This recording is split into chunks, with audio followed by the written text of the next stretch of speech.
नमस्कार, मी श्रुतिका गावंडे. आपण पाहत आहात विदर्भ न्यूज 365. महिला विशेष या कार्यक्रमामध्ये तुमचं स्वागत आहे.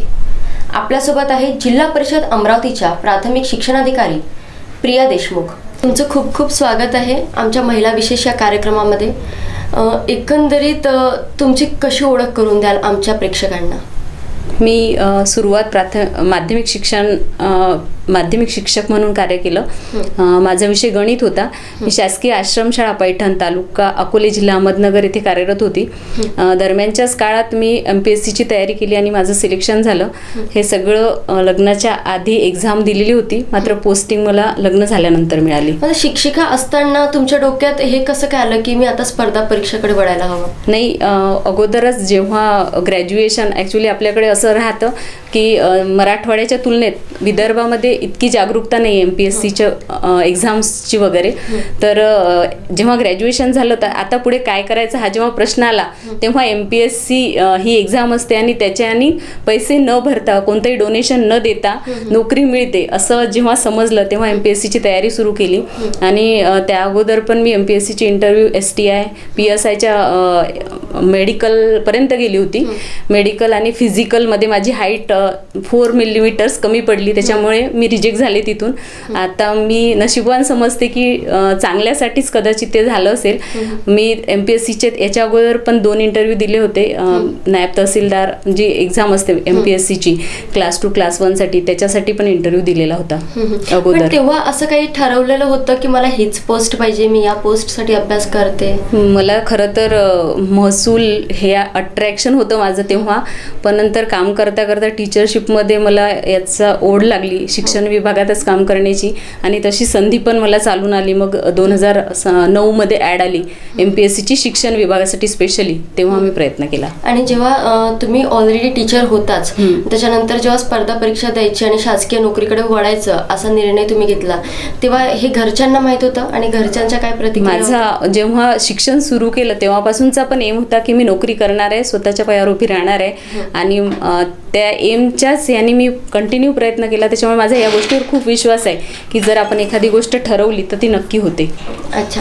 आणि घरचं फॅमिली कशी होती, म्हणजे फॅमिलीमध्ये कोण कोण होतं? माझी वडील, आई, एक बहीण, एक भाऊ, दोघंही छोटे आहे माझ्यापेक्षा, बहीण भाऊ. आणि ग्रॅज्युएशन जेव्हा सायन्स घेतलं तेव्हाच असं ठरवलं होतं की आपल्याला म्हणजे नोकरी करायची आहे आणि कॉम्पिटिटिव्ह एक्झाम थ्रूच. आणि ते पण कॉम्पिटिटिव्ह एक्झामची पण माहिती अशी झाली की माझा मामाचा मुलगा आहे तो MPSC थ्रू सिलेक्ट झाला तेव्हा सहाय्यक म्हणून मंत्रालयामध्ये. तेव्हा मी पण ठरवलं की मी पण MPSCच करणार आहे, कारण इंजिनिअरिंग आणि ह्या सगळ्या गोष्टी केल्यानंतर पण कंपनीज आणि इथे जावं लागते, त्याच्यापेक्षा MPSC नी आपण व्यवस्थित म्हणजे आपलं एम साध्य करू शकतो असं तेव्हा वाटलं. आणि ही फॅमिली कुठे राहायची आणि आई वडील वगैरे काय करायचे? माझे वडील सॉईल कॉन्झर्वेशन डिपार्टमेंटला होते पर्यवेक्षक म्हणून, आणि त्यांचं मला कायम सहकार्य, म्हणजे त्यांचा खूप सपोर्ट होता की मी काही म्हटलं की मला हे करायचं आहे. माझ्या वडिलांनी मला कधीच नाही म्हटलं नाही. ग्रॅज्युएशनचे सब्जेक्ट कोणते निवडायचे किंवा 12वीला सायन्स घ्यायचं की आर्ट घ्यायचं अशा याच्यात कधीही ते पडले नाही. तुला जे वाटलं ते पूर्ण मला घरून सहकार्याने फ्रीडम होतं की तुला वाटलं ते तू करू शकते, आणि माझी फॅमिली कंटिन्यू माझ्या पाठीशी होती. त्याच्यामुळे मी म्हणजे तेव्हा आता एक 10-12 वर्षापूर्वी मुलींना बाहेर पाठवायचं म्हणजे मी ज्या गावात होती मंगरुळपीरला, तिथं सायन्स कॉलेज सुद्धा नव्हतं. तर सायन्स कॉलेजमध्ये ॲडमिशन घ्यायसाठी मी अमरावतीमध्ये विद्याभारती कॉलेजला ॲडमिशन घेतली, इलेक्ट्रॉनिक्स BSc केलं. तेव्हा सुद्धा मला घरून सपोर्ट झाला आणि कधीच कोणत्याच गोष्टीसाठी नाही म्हटलं त्यांनी. कायम ते मला सपोर्ट करत राहिले आणि माझ्या एम साध्य करण्यात 99% माझ्या वडिलांचा आणि माझ्या फॅमिलीचा सपोर्ट आहे मला. आणि आईचा स्वभाव कसा होता? माझी आई माझी मैत्रीण आहे. माझे वडील पण माझे चांगले मित्र होते, ते नाही आहेत आज, पण मला असं म्हणजे कधी असं अंडर प्रेशर असं कधी वाटलं नाही. 10वी पर्यंत ठीक आहे, पण 11वी-12वी नंतर म्हणजे त्यांना वाटलं की जी मॅच्युरिटी आवश्यक आहे ते आली आहे, आणि त्याच्यानंतर त्यांनी मला कशासाठी कधीच अडवलं नाही. खरं तर वडिलांचं स्थान खूप मोठं असतं मुलीच्या आयुष्यात आणि आता तुमच्या डोळ्यात ते दिसून येतंय, अगदी म्हणजे अश्रू येत आहेत. पण तरी बहीण भावंड वगैरे कसे असायचे? माझी बहीण म्हणजे माझं मी जर कशात यश मिळवलं, अक्षरशः साधं टीचरशिपमध्ये जेव्हा मी सिलेक्ट झाली शासकीय आश्रमशाळा पैठण ते नाशिक अप्पर आयुक्त कार्यालय तिथून सिलेक्शन झालं, तेव्हा आम्ही असं फोन करत होतो की सिलेक्शनला जाऊन नाशिकला कोण पाहणार. तर आम्ही फोन केला ऑफिसमध्ये आणि ते 10 मिनटं तो माणूस लिस्ट बघत असेल. तेवढ्या वेळ जे ठोके वाढले आमचे की अक्षरशः जेव्हा मी म्हटलं की हो माझं या लिस्टमध्ये नाव आहे, तर माझी बहीण अक्षरशः रडायला लागली. म्हणजे इतका तिला आनंद झाला की जे काही माझं एम होतं ते साध्य झाल्यावर माझ्याहीपेक्षा जास्त आनंद तिला झाला. त्याच्यामुळे घरच्यांचा खूप खूप सपोर्ट मला नेहमी मिळाला. आणि मग नंतर एकदम असं वडील आयुष्यातून निघून गेले, त्याच्यानंतरचे ते दिवस खूप भयानक होते. म्हणजे मी इथेच होती अमरावतीला, माझी पोस्टिंग म्हणजे फर्स्ट पोस्ट. त्याच्यानंतर मी MPSC थ्रू सिलेक्शन झालं माझं. नंतर फर्स्ट पोस्टिंग नागपूर जिल्ह्यामध्ये कळमेश्वर तालुका आहे तिथे मिळाली मला. त्याच्यानंतर माझी इथे ट्रान्सफर झाली निरंतर शिक्षणला. तेव्हा माझे वडील एकदम सिरियस कॅन्सर झाला होता, त्यांना सिरियस होते एकदम. आणि त्याच काळात मला इथला एक्स्ट्रा चार्ज मिळाला, तो घेतला नाही. आणि खूप खूप म्हणजे आम्ही अजून काहीतरी वेगळं असतो असं वाटते जर बाबा अजून असते तर. आणि लग्न कधी झालं तुमचं? माझं 2009ला लग्न झालं. माझे मिस्टर PI आहेत अँटी करप्शन डिपार्टमेंटला. आणि ते म्हणजे माझ्या नात्यातलेच आहेत, माझे आत्यांचाच मुलगा आहे, त्यांच्याशीच माझं लग्न झालं. म्हणजे आधीपासूनच तुम्ही ओळखत होतो. आणि मग सासू सासरे जे की तुमच्या आत्याच असतील, तर यांचा स्वभाव वगैरे कसा आहे आणि त्यांचा कसा सपोर्ट तुम्हाला? सासरे नाही आहेत, सासूबाईंचा नेहमी सपोर्ट आहे, जे पण करतो त्याच्यासाठी प्रश्नच नाही. घरून आताही समजा पूर्ण वेळ ऑफिस हे ते असतं तर त्या पाहतात सगळं. तर घरच्यांचा किती सपोर्ट असला तरी महिलांच्या आयुष्यात समस्या भरपूर असतात. बिलकुल. आणि पुरुषांच्या तुलनेने तर जास्तच असतात. नक्कीच. तुमच्या आयुष्यात कशा त्या समस्या येत गेल्या एक महिला म्हणून? माझी जेव्हा MPSCची पहिली पोस्टिंग झाली तेव्हा नंतर मला म्हणजे 4 महिन्यांनी माझा मुलगा झाला. तर अक्षरशः मला 6 महिन्यानंतर त्याला आईकडे सोडावं लागलं. 6 महिन्यानंतरच माझा मुलगा कारंजाला आडला आणि मी नागपूरला राहायची. आठवड्यातून फक्त 1 दिवस त्याला भेटायला जायची, ते पण सकाळी म्हणजे संध्याकाळी सॅटर्डेला संध्याकाळी 7च्या नंतर बस पकडायची किंवा ट्रेन पकडायची, कारंजाला यायचं, तिथून वापस जायचं. सोमवारी पहाटे मी 4ला बसायची आणि सोमवारचं ऑफिस अटेंड करायची. अजून तसंच. आणि बरेच वेळा असं व्हायचं की सॅटर्डे संडे पण जायला मिळत नाही. म्हणजे असे आता प्रशासकीय याच्यात नाही जाऊ शकत आपण. आत्ता पण तशीच कंडिशन आहे माझी मुलगी 2 वर्षाची आहे. ती आत्ता कारंजाला राहते 1.5 वर्षाची असतानापासून. तर मुलांचे आपण म्हणजे वाईट वाटतं, मुलांना आपण वेळ नाही देऊ शकत. जसं म्हणावं तसं आपण एज्युकेशनमध्ये मी काम करते, सगळ्या मुलांना पाहतो, पण माझी मुलं मात्र माझ्याजवळ राहू शकत नाही. तर याचं कुठेतरी दुःख बिलकुल वाटतं. आणि मग त्यांना तुम्ही टाइम देऊ शकत नाही, मात्र त्यांच्यावर जे संस्कार करायचे, जे संगोपन त्यांचं करायचं, तर हे कसं जुळवून घेता? माझी आई खूप छान पाहते माझ्या मुलांना. ते माझ्यापेक्षा माझ्या आईजवळ जास्त राहतात आणि मुलांना पण खूप ॲडजस्टमेंट करायची सवय लागून जाते. बऱ्याचशा गोष्टी म्हणजे आता 2च वर्षाची माझी मुलगी आहे, तरी पण तिला असं सगळं स्वतः समजतं, कशी केअर घ्यायची.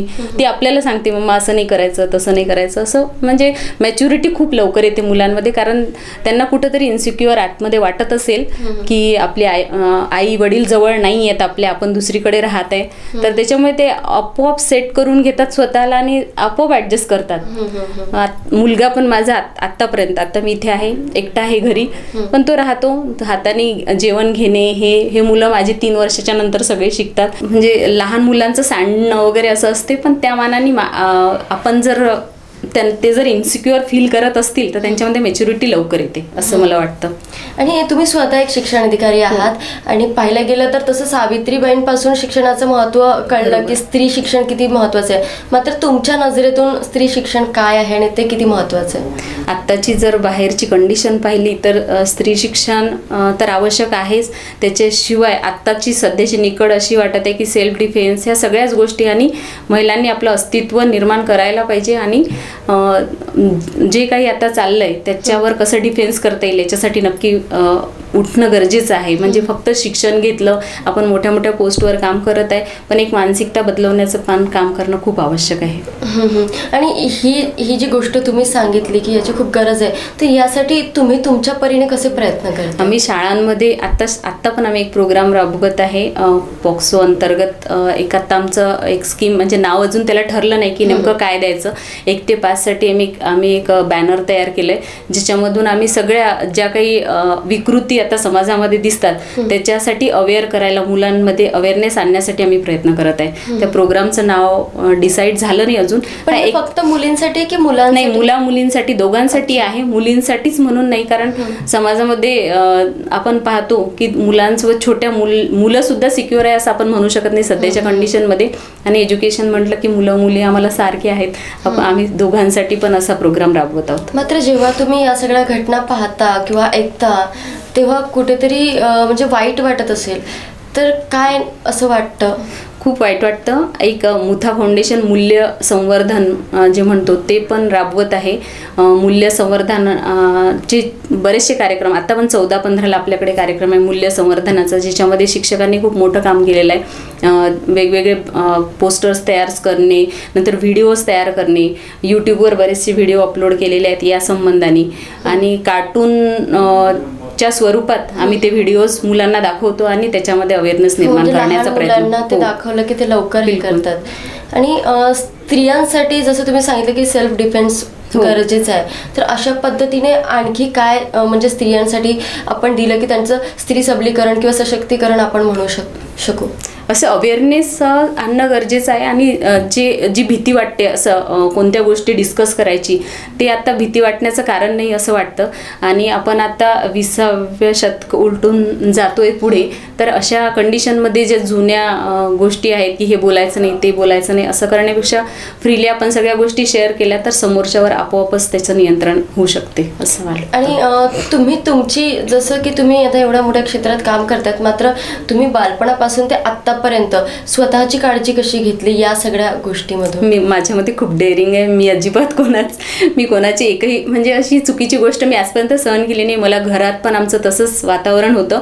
एकदम देशमुख जरी सरनेम असलं तरी पण एकदम पडद्यामध्ये राहणारे असे आम्ही नाही आहेत. माझ्या घरी म्हणजे माझे आजोबा जे मी 11th मध्ये असताना वारले, ते पण टीचर होते. माझ्या काका DF डिस्ट्रिक्ट फॉरेस्ट ऑफिसर होते. माझे वडील सर्व्हिसला होते. माझ्या आत्या त्या काळातल्या ग्रॅज्युएशन आहे, ज्यांचं वय आत्ता 80च्या जवळजवळ आहे, त्या काळात त्या ग्रॅज्युएट होत्या. फक्त त्या काळात त्या ग्रॅज्युएट होऊन फक्त घरच्यांच्या मानसिकतेमुळे टीचर्स म्हणजे जॉबमध्ये येऊ शकला नाही, कारण जॉब हा तेव्हा खूप तुच्छ मानलं जायचं की ज्यांना काही नाही सपोर्ट. महिलांना जॉब करणं तेव्हा पुरुषांवर हे अपमानास्पद वाटायचं त्यांना. देशमुखाच्या मुली आणि नोकरी करणार असं त्यांना आवडायचं नाही. त्याच्यामुळे त्या घरात राहिल्या. नाही तर माझ्या त्या काळात असलेल्या ग्रॅज्युएट आत्या पण नोकरीत असत्या असं वाटतं. पण आता तशी मानसिकता नाही आहे आणि त्याच्यामुळे मी असं कधी कोणाचं काही गोष्टी सहन केल्या नाही. आणि मला ते आत्ताही पण आपण अशा न्यूज पाहतो तो खूप अशी विकृत मानसिकता वाटते की किती घाणेरडे लोक आहेत की जे एवढ्या छोट्या छोट्या मुलांच्या बाबत इतके त्यांच्या डोक्यात असे विचार येतात. तर अशांवर नक्कीच म्हणजे अशी जर वेळ आली माझ्यावर कधी, तर मी इथे ऑफिसमध्ये तरी पण आपण त्यांना माफ नाही करू शकत. बरोबर. आणि तशी जागृती आपण करण्याचा प्रयत्न करतो. आणि जसं तुम्ही सांगितलं की पहिला जो काळ होता की तेव्हा शिक्षण दिलं जात होतं. म्हणजे आपण पाहिलं तर बरेचदा शिक्षणच नाकारलं जायचं की शिक्षणाची काही गरज नाहीये महिलेला. आणि शिक्षण जरी दिलं तरी नोकरी करण्यासाठी ते शिक्षण होतं असं नाही आहे. आणि बऱ्याच प्रमाणात अजूनही ती गोष्ट दिसून येते आपल्याला. असेही भरपूर कुटुंब आहेत की तिथे महिलेला सांगितलं जातं की तू मुलांना सांभाळ आणि घर बघ, बस एवढंच खूप आहे, बाहेर पडू नको, मी पैसा कमावून आणतो. तर इथे कुठेतरी महिलेची पीड म्हटलं म्हणजे त्यांना असं कोंडून ठेवण्याचं काम केलं जातं असं वाटत नाही का? वाटतं. आमचं जे आता मी म्हणत आहे जो प्रोग्राम आम्ही राबवतो त्याच्यामध्ये एक कार्टून असं पण आहे की मुलींवर असं खेकस नाही असं साधं, म्हणजे आपल्याला खेकस म्हणजे खूप सिंपल गोष्ट वाटते, पण ऍक्च्युअली त्यांना रागवून चूप बसवणे आणि त्यांच्या ज्या काही प्रतिक्रिया त्या न ऐकणे हा सुद्धा अत्याचार आहे हे पण आपल्याला त्यांना लक्षात आणून द्यायचं. तसं पण एक कार्टून आहे त्याच्यामध्ये. त्याच्यामुळे आपण तुम्ही हा जो विषय सांगताय की फक्तच खेकसणे किंवा ओरडणे हा सुद्धा अत्याचार आहे. मात्र अनेक महिला म्हणतात की माझा नवरा मला मारतोय, हा अत्याचार नाहीये. तर ही कुठेतरी म्हणजे जागरूकता निर्माण व्हायलाच पाहिजे. आणि आता म्हणजे इतकंही म्हणजे असं आपण जेव्हा ऐकतो तर वाईट वाटतं की आपण इतके मागे आहोत की जिथं नवरा मारणे म्हणजे काही अत्याचार नाही असं समजलं जातं. तर खूप खूप दुःखाची गोष्ट आहे ही खरं तर. कारण की एवढी जागृती तर आपण सहज करू शकतो, पण जर आपण असं करू शकत नसेल तर आपणच कुठंतरी. इथे तुम्हाला काय वाटतं, म्हणजे खरं तर पुरुषाची चुकी आहेच की तो मारतोय, मात्र ती स्त्री जिला असं वाटतं की नवऱ्यानं मारणं स्वाभाविक आहे, त्याचा हक्क आहे, तर इथे तुम्ही स्त्रियांना काय सांगाल? नाही, त्यांनी आपले हक्क आणि याची जाणीव करून घ्यायची गरज आहे. आणि जगात काय चाललं याच्याकडे पण पाहण्याची गरज आहे. आणि स्वतःची मानसिकता सुधारायलाच पाहिजे. मूल्य संवर्धन आपण ह्या मोठ्या मोठ्या गोष्टी करतो आणि एवढ्या साध्या गोष्टी जर आपल्या मनातून निघत नसतील तर खूप वाईट गोष्ट आहे ही. हो. आणि बरेचदा आपण पाहतो की स्त्रिया स्वतःला वेळ देऊ शकत नाही ना, तर म्हणजे त्या प्रत्येक जबाबदारीत स्वतःला गुंतवून ठेवतात, स्वतःवर कुठेतरी दुर्लक्ष होतं. तुम्हाला काय वाटतं, स्त्रीने स्वतःला वेळ देणं किती महत्वाचं आहे? देणं बिलकुल आवश्यक आहे, पण असं होतं की आपण आपल्याकडे लक्ष नाही देऊ शकत. असं तुमच्या बाबतीत बिलकुल होतं. म्हणजे पुरुष म्हणजे एक्सरसाइज ह्या गोष्टी असतात, जिमला जाणे, सकाळी फिरायला जाणे, आणि मुलांमध्ये आपण एवढं गुरफटलेलं राहतो की याला 7 वाजता जायचं आहे, टिफिन द्यायचा आहे, आणि मग आपल्याकडे थोडं दुर्लक्ष होतं. पण असं नको व्हायला, कारण की सगळ्यांची हेल्थ जर चांगली ठेवायची असेल कुटुंबात तर पहिले आपण हेल्दी राहणं गरजेचं आहे आणि ते आपण राहायलाच पाहिजे.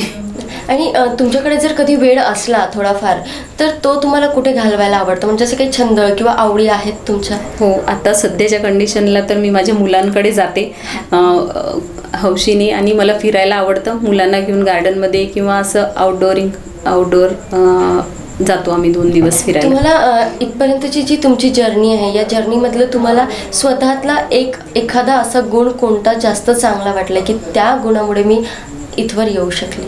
मी कोणतेही काम हातात करायला घेतलं तर माझं कधीच मागे होत नाही, मी ते करते. आणि ते ठरवलं म्हणजे इन शॉर्ट मी जे ठरवते ते मी करतेच. मात्र याच्यासाठी प्रेरणा कुठून मिळते तुम्हाला की हे काम मी ठरवलं तर आता मी हे पूर्ण करणारच? माझा स्वभाव, कारण त्यात बरेचदा अनेक अडथळे येत असतील तर येतात अडथळे, पण माझं ह्या गोष्टीवर खूप विश्वास आहे की आपण एखादी गोष्ट ठरवली तर ती आपण प्रामाणिकपणे करण्याचा प्रयत्न केला तर नक्की होते. आणि आत्ताच्या या काळात अशा कोणत्या गोष्टी ठरवल्या आहेत की त्या तुम्हाला पूर्ण करायच्या आहेत आत्ता? एक शिक्षणाधिकारी म्हणून, एक आई म्हणून, किंवा एक वाईफ म्हणून, किंवा एक स्वतः? आता सध्या शिक्षणाधिकारी म्हणून तर हे ठरवलंय की सगळे मुलं जे आहेत, मी पण एक मिडल क्लास फॅमिलीमधून आलेली आहे, आणि आपली जर परिस्थितीच म्हणूया बदलवायची असेल तर आपल्याकडे एक मार्ग म्हणजे शिक्षण आहे. त्याच्यामुळे आपण आपली परिस्थिती बदलवू शकतो. त्याच्यामुळे माझ्या जिल्ह्यामध्ये जेवढे विद्यार्थी आहे त्यांना असं एज्युकेशन मी देऊ शिकली पाहिजे की जेणेकरून ते स्वतःच्या पायावर उभे राहतील आणि त्यांच्या आयुष्यात त्यांचा जो काही एम आहे ते साध्य करण्यासाठी ते सक्षम बनतील. हे माझं त्यांच्याबद्दल आहे. आणि माझ्या मुलांच्या बाबतीत म्हटलं तर त्यांच्या आवडीनुसार, खरं तर त्यांना वेळ नाही देऊ शकत, पण त्यांच्या आवडीनुसार ज्या काही फॅसिलिटीज, ज्या काही सपोर्ट द्यायची गरज आहे ते द्यायला मला आवडेल. स्वतःसाठी म्हणून असं काही एज्युकेशनमध्ये चांगलं काम करण्याची इच्छा आहे आणि तेच माझ्या हातून व्हावं. शिक्षण अधिकारी म्हणून एक विचारावंसं वाटतं की जिल्ह्याचं एक शैक्षणिक परिस्थिती पाहता तुमच्या काय लक्षात येते की आपला जिल्हा शैक्षणिक स्तरावर कुठवर आहे? इन अँड ॲव्हरेज म्हणता येईल. खूप टॉप आहे असं पण नाही आणि खूपच काही वाईट कंडिशन आहे असंही नाही. परंतु जे काही काम सुरू आहे, शिक्षक आपले लोक काही खूप छान काम करतात. त्यांच्या याच्यातून आपण बरेचसे प्रोग्राम राहतो. जसं स्पेशली बोलायचं झालं तर धारणी आणि चिखलदरामध्ये थोडासा एज्युकेशनल लँग्वेज याचा प्रॉब्लेम येतो, तर आपण एक आता राबवते अक्षर सेतू म्हणून आहे तिथे, तो पण राबवणं सुरू आहे. तर याच्या माध्यमातून नक्की आपण तिथं सुधारणा घडवू शकतो असं वाटतं. खरं तर पाहायला गेलं तर सावित्रीबाई झाल्या, आनंदीबाई जोशी झाल्या, यांच्यापासून शिक्षणाचं महत्त्व कळायला लागलं. आणि जिल्हा परिषदनी खूप चांगली भूमिका निभावली की प्रत्येक गावोगावी जाऊन प्रत्येक विद्यार्थ्याला त्यांनी समोर नेण्याचं काम केलं, शिक्षण देण्याचं काम केलं. मात्र आता कुठेतरी कॉन्व्हेंट स्कूल येत आहेत आणि त्यांचं एक वेगळं मार्केट तयार झालं आहे. तर प्रत्येक पालकांना असं वाटतं की जिल्हा परिषदपेक्षा कॉन्व्हेंट स्कूल कुठेतरी जास्त चांगलं असेल म्हणून त्याची फीस जास्त आहे आणि ते तिकडे वाढत आहेत. तर याचा जो इफेक्ट जिल्हा परिषदवर होतोय, तर याचा शिक्षण प्रणालीवर नेमका काय इफेक्ट होतोय? नक्कीच इफेक्ट झाला. ह्या ज्या इंग्लिश मिडियम शाळा आहे आणि त्यांचं जे हे अपिअरन्स आहे, त्याच्यामुळे लोक त्याच्याकडे अट्रॅक्ट झाले आणि आपल्या शाळांमधल्या पटसंख्या कमी व्हायला लागल्या. तर त्याच्यासाठी आपण सेमी इंग्रजी शाळा काही ठिकाणी सुरू केल्या आणि इनोव्हेटिव्ह कार्यक्रम जसं ज्ञानरचनावाद आहे आणि आनंददायी शिक्षण आहे, असे काही प्रोग्राम्स आपण शाळांमधून राबवले. शाळा बोलक्या केल्या, शाळा अट्रॅक्टिव्ह केल्या. त्याच्यामुळे काही प्रमाणात काही ठिकाणी खूप इनोव्हेटिव्ह टीचर आहे की इंग्लिश मिडियममधले मुलं आपल्याकडे येतात, अशी पण उदाहरणं आपल्याकडे आहेत. आणि ज्या काही वेगवेगळ्या स्कीम्स आहेत, ज्या आपल्या आर्थिक दुर्बल जे घटक आहेत, जे इतक्या फीज नाही भरू शकत, त्यांना पण चांगल्यात चांगलं एज्युकेशन देण्याचा आपण जिल्हा परिषद मार्फत प्रयत्न करतो. तसंच RT 2009मध्ये 1 किलोमीटरच्या आत 1ली ते 5वी, नंतर 3 किलोमीटरच्या आत 8वीपर्यंतच्या शाळा जिल्हा परिषदेने अवेलेबल करून दिल्या. त्याच्यामुळे ग्रामीण भागात आपण ज्या काही फॅसिलिटीज देतो, शालेय पोषण आहार असेल, बाकीच्या आपल्या स्कीम्स असतील ज्या शैक्षणिक गुणवत्तेच्या बाबतीत आहेत, त्याच्यामुळे नक्कीच आम्ही प्रयत्न करतोय. पण हे मान्य करायला हरकत नाही की पटसंख्या मात्र पहिलेच्या प्रमाणात कमी झाली. आणि मी हे पण सांगते की मी स्वतः जिल्हा परिषदची विद्यार्थिनी आहे. मी 1ली पासून तर 12वी माझं सायन्स होतं. ज्युनियर कॉलेजसुद्धा मी जिल्हा परिषद हायस्कूल मंगरुळपीर इथे माझं शिक्षण झालं. 12वीपर्यंतचं मी जिल्हा परिषदची स्टुडंट आहे. त्याच्यामुळे जिल्हा परिषदची शैक्षणिक गुणवत्ता कमी आहे असं मला बिलकुल वाटत नाही. म्हणजे जिल्हा परिषदची गुणवत्ता कमी आहे असं मुळीच नाहीये. मात्र पालकांमध्ये जे एक वेगळं अट्रॅक्शन निर्माण झालंय, म्हणजे खरं पाहिलं तर जे मजूर लोक असतात, शेतकरी लोक असतात, तेही आपल्या पोटाला तडा देऊन त्या कॉन्व्हेंट स्कूलचे सगळं पूर्तता करतात आणि विद्यार्थ्यांना तिकडेच टाकतात. तर यासाठी ते विद्यार्थी तिकडे जाऊ नयेत किंवा तिकडले विद्यार्थी जिल्हा परिषदकडे वळावे, यासाठी काही खास तेच आम्ही सेमी इंग्लिश सुरू केलं. नंतर आनंददायी शिक्षण योजना चालू केली. इफेक्ट जाणवला? बऱ्यापैकी जाणवला. म्हणजे 100% आपण तिकडून नाही आणू शकलो, पण बऱ्यापैकी आपण याच्यात यशस्वी झालो असं म्हणायला. तर तुम्हाला असं वाटतं की या कॉन्व्हेंट स्कूलवर कुठेतरी थोडाफार हे असायला पाहिजे, दाब असायला पाहिजे? आता स्वयंअर्थसहाय्यित शाळा आहेत, ज्याला काय एक विशिष्ट म्हणजे एवढी जागा, इतकं बँकेमध्ये तुमचं अकाउंट सतत असलं पाहिजे, अशा काही नॉर्म्सनी त्यांना मान्यता मिळते. जसे पहिले विनाअनुदानित किंवा अनुदानित तशा मान्यता आता मिळत नाहीत. असायला पाहिजे असं वाटतं, कारण की जे साधारण लोक आहेत ते इंग्लिश मिडियम शाळांमध्ये नाही जाऊ शकत. आणि ह्याच्यामुळे दुसरा इफेक्ट असा होता की आपल्या इथले शिक्षक एक्सेस होणे हा प्रकार होत आहे. त्याच्यामुळे आम्ही पण आता असं प्रयत्न करतोय की त्याच तोडीचं शिक्षण आपण जिल्हा परिषदमध्ये देण्यासाठी आणि त्याच तोडीची शाळा अपिअरन्समध्ये सुद्धा, फिजिकल अपिअरन्ससुद्धा तशा प्रकारे करण्याचा आपण प्रयत्न करतोय. आता आपलं एक अजून स्कीम सुरू आहे मेळघाटसाठी. इंटरनॅशनल स्कूल्सचे जे 6 नॉर्म्स आहे त्यानुसार आपण एक प्रोग्राम राबवतोय. त्या प्रोग्राममध्ये असं म्हणजे जिज्ञासा उत्पन्न करणे, नंतर ग्रुप डिस्कशन, असे 6 ते नॉर्म्स आहे इंटरनॅशनल स्कूल्सचे, ते पण आपण राबवतोय. त्याच्यामुळे जसे एक वाभळेवाडीची शाळा आहे पुण्यामध्ये तयार झाली, तशाच प्रकारची शाळा इथे निर्माण करण्याचा प्रायोरिटीवर पायलट म्हणून आपण एक प्रयत्न करतोय. नाही, बरेचदा आपण ऐकून असतो की जिल्हा परिषदचे जे शिक्षक वर्ग असतात तर त्यांना इतर कामं भरपूर दिल्या जातात, तर त्या प्रेशरमुळे कुठेतरी विद्यार्थ्यांवर त्याचा परिणाम होतो. त्याच्यात थोडा तथ्यांश आहे, असतात भरपूर कामं. म्हणजे आम्ही त्या दिवशी VC झाली होती ACS मॅडमची, त्याच्यामध्ये जवळजवळ 32 प्रकारचे ऑनलाईन काम शिक्षक वर्ग करतो. आणि त्यातलं मेजर काम म्हणजे BLO इलेक्शन, आणि त्याच्यातून सूट पण नाही आहे. तर त्याच्यावर अभ्यासगट नेमलेला आहे की हे जे शिक्षण देण्याच्या शिवाय जे इतर काम आहेत ते कमी करण्यासाठी अभ्यासगट नेमला आहे त्यांनी. आणि ते जर कमी झालं तर मग आणखी आपल्याला प्रोग्रेस याच्यामध्ये दिसेल. जसं तुम्ही सांगितल्याप्रमाणे धारणी आणि मेळघाटमध्ये तुम्ही अनेक प्लॅन्स राबवत आहात. मात्र धारणी आणि मेळघाट इथे जेवढ्या काही योजना पोहोचवल्या जातात त्या शासकीय असो किंवा प्रायव्हेट पण, मात्र त्या प्रमाणात त्या तिथे पोहोचल्या जात नाही. म्हणजे कागदोपत्री जरी त्या असतात तरी त्याचा लाभ डायरेक्ट त्या लाभार्थ्याला मिळत नाही. तर यासाठी तुमचे काय विशेष प्रयत्न असणार आहे? इतर डिपार्टमेंट विषयी नाही बोलणार, पण एज्युकेशनचे हंगामी वसतिगृह आम्ही राबवतो. जे पालक वीटभट्टीवर वगैरे कामाला जातात त्यांच्यासाठी आपण हंगामी वसतिगृह राबवतो. ती पण योजना व्यवस्थित राबवली जाते. मुलं तिथं जेवणाची सोय आपण केलेली असते संध्याकाळची, ती पण राबवली जाते. सुवर्ण जयंती एक आहे, ती पण राबवली जाते. त्याच्यामुळे एज्युकेशनच्या अशा काही स्कीम्स पोहोचत नाही असं तर आतापर्यंत काही निदर्शनास आलं नाही. याच्या उलट CSR फंड जो आहे तो मॅक्झिमम म्हणजे वेगवेगळे फाउंडेशन्स आहे, एक कैवल्य फाउंडेशन आहे, मुथा फाउंडेशन आहे, हे लोक उलट तिथं जास्त स्कीम्स राबवण्याचा शिक्षण विभागात तरी म्हणजे शासनाच्या शिवाय आम्ही फाउंडेशन CSR ह्या सगळा कॉन्सन्ट्रेट करून मेळघाटमध्ये केला आहे आणि तिथं एज्युकेशनल खूप मोठं काम सुरू आहे. त्याचा आदर्श आपण प्लेनमध्ये घेतोय, म्हणजे असं काम तिथं शिक्षण विभागाचं चालू आहे. त्याच्यामुळे बाकीच्या डिपार्टमेंटविषयी मला माहीत नाही, त्याचं मी भाष्य करणार नाही. मात्र या डिपार्टमेंटसाठी जर विचार केला तर शासकीय योजनांशिवाय इतर योजनांमधून सुद्धा आपण निधी तिथं उपलब्ध करून देतो, वेगवेगळ्या योजना राबवतो. म्हणजे खरं तर प्रत्येक विद्यार्थ्याला शिक्षण पुरवण्याचा पुरेपूर प्रयत्न तुमचे सुरू आहेत. आणि तुमचा जो आत्तापर्यंतचा प्रवास होता, खरोखर तुम्ही एक जिल्हाधिकारी शिक्षण अधिकारी आज आहात, तर नक्कीच जसं शिक्षणामधून आपण संदेश देत असतो तसंच आज जागतिक महिला दिनानिमित्त जो महिला विशेष आपण प्रोग्राम करत आहोत, तर या माध्यमातून विदर्भ न्यूजच्या माध्यमातून तुम्ही महिलांना, मुलींना काय संदेश द्याल? आपल्या स्ट्रेंथ ओळखायच्या, आपली स्ट्रेंथ कोणती आहे, त्या स्ट्रेंथच्या लिमिटेशन पण ओळखायच्या. लिमिटेशननी आपण जर फेल झालं तर त्याचं दुःख न करता आपल्या स्ट्रेंथ ओळखून त्या कपॅसिटीने पुढे जायचं. आणि असं जर केलं, आपला जर कपॅसिटी ओळखली तर आपण नक्कीच आपल्या आयुष्यामध्ये सक्सेस व्हाल, याच्याबद्दल मला बिलकुल शंका नाही. एवढंच या निमित्ताने सांगते. आणि घेतलेला निर्णय पूर्ण केल्याशिवाय पूर्ण करायचाच. एकदा ठरवलं आणि त्याच्यासाठी प्रामाणिक प्रयत्न केले तर आपल्या आयुष्यात आपण सक्सेस होतोच. माझ्या आयुष्यात माझा असा एकही गोष्ट नाही आहे, एकही नाही की मी ठरवली आणि झाली नाही. त्याच्यामुळे सगळ्यांचंच असं होऊ शकते. सगळ्यांना त्याच्यासाठी बेस्ट ऑफ लक. आणि तुम्हाला पण बेस्ट ऑफ लक. ज्या तुम्ही ठरवलेल्या गोष्टी आहेत त्या पूर्ण व्हाव्यात, नक्कीच होतील. आणि तुम्ही आज आमच्यासोबत आलात, प्रेक्षकांशी संवाद साधला, त्यासाठी धन्यवाद. Thank you very much.